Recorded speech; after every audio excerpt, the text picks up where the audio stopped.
Hello, എല്ലാവർക്കും സുഖമല്ലേ? ഓണം ദേ പടിക്കലെത്തി. അവിയലില്ലാത്ത എന്താ ഓണസദ്യ അല്ലേ? ഒത്തിരി ടൈം എടുക്കുമെന്നോർത്ത് ടെൻഷൻ അടിക്കൊന്നും വേണ്ട. വായോ, ഞാൻ പറഞ്ഞുതരാം. പെട്ടെന്ന് ഉണ്ടാക്കാൻ പറ്റുന്ന ഒരു അവിയലിൻ്റെ റെസിപ്പി.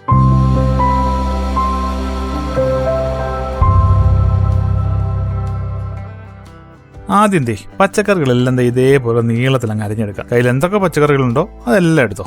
ഞാനിവിടെ വഴുതനങ്ങ, കുമ്പളങ്ങ, ഉരുളക്കിഴങ്ങ്, ബീൻസ്, ക്യാരറ്റ്, മത്തങ്ങ, കായ, പടവലങ്ങ, തക്കാളി, സവാള, മുരിങ്ങയ്ക്ക, ചേമ്പ്, ഇത്രയും പച്ചക്കറികളാണ് ഞാൻ എടുത്തിരിക്കുന്നത്. നമുക്ക് ഈ പച്ചക്കറികളെല്ലാം കൂടി ഒരു പാത്രത്തിലേക്കിട്ട് ഒരു 3 പച്ചമുളക് കീറിയതും, ഒരു കൈപ്പിടി നിറയെ കറിവേപ്പിലയും, 1/4 ടീസ്പൂൺ മഞ്ഞൾപ്പൊടിയും, 1/4 ടീസ്പൂൺ മുളക് പൊടിയും, ആവശ്യത്തിന് ഉപ്പും, നല്ല പച്ച വെളിച്ചെണ്ണയും ചേർത്ത് നന്നായി കൈകൊണ്ടൊന്ന് ഇളക്കി കൊടുക്കാം. പിന്നെ ഈ പച്ചക്കറികൾ നമ്മളിങ്ങനെ ഇളക്കുമ്പോൾ ഒത്തിരി പ്രഷർ കൊടുക്കണ്ട, ജസ്റ്റ് ഒന്ന് ഇളക്കിയാൽ മതി. പിന്നെ ഈ പച്ചക്കറികൾ നമ്മൾ വേവിക്കുമ്പം അടിക്ക് പിടിക്കാതിരിക്കാൻ വേണ്ടി അല്പം വെള്ളം കൂടെ ചേർത്തിട്ട് നമുക്കിത് അടച്ചു വെച്ചൊരു 10-12 മിനിറ്റ് ഒന്ന് വേവിച്ചെടുക്കാം. ഓക്കെ, അപ്പോൾ അതവിടെ കിടന്ന് വേവട്ടെ.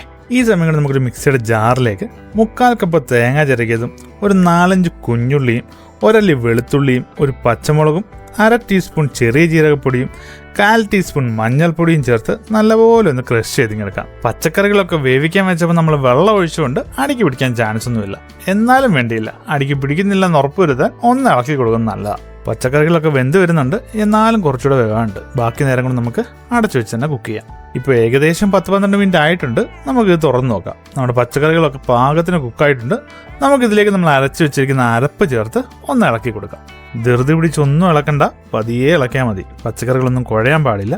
ഈ സമയം നമുക്ക് ആവശ്യത്തിന് ഉപ്പ് നോക്കി ഉപ്പ് ചേർത്ത് കൊടുക്കാം. ഉപ്പ് ചേർത്ത് ഒന്ന് ഇളക്കിയിട്ട് നമുക്കിത് അടച്ചു വെച്ചൊരു 3-4 മിനിറ്റ് കൂടെ ഒന്ന് വേവിച്ചെടുക്കാം. അപ്പോഴൊക്കെ നമ്മുടെ ഈ അരപ്പ് കൂടെ നന്നായിട്ട് വെന്ത് കിട്ടും. മതി. ഇനി നമുക്ക് തുറന്നിട്ട് 1 ടേബിൾ സ്പൂൺ തൈരും കൂടെ അങ്ങോട്ട് ചേർത്ത് ഒന്ന് ഇളക്കി അല്പം പച്ച വെളിച്ചെണ്ണയും കൂടെ ഒഴിച്ച് അടുത്തൊരു 2 മിനിറ്റ് കൂടെ ഒന്ന് അടച്ചു വെച്ചിട്ടൊന്ന് തുറന്നാണ്ടല്ലോ, അത് സ്വയംഭൻ അവിയൽ ഇവിടെ തയ്യാർ.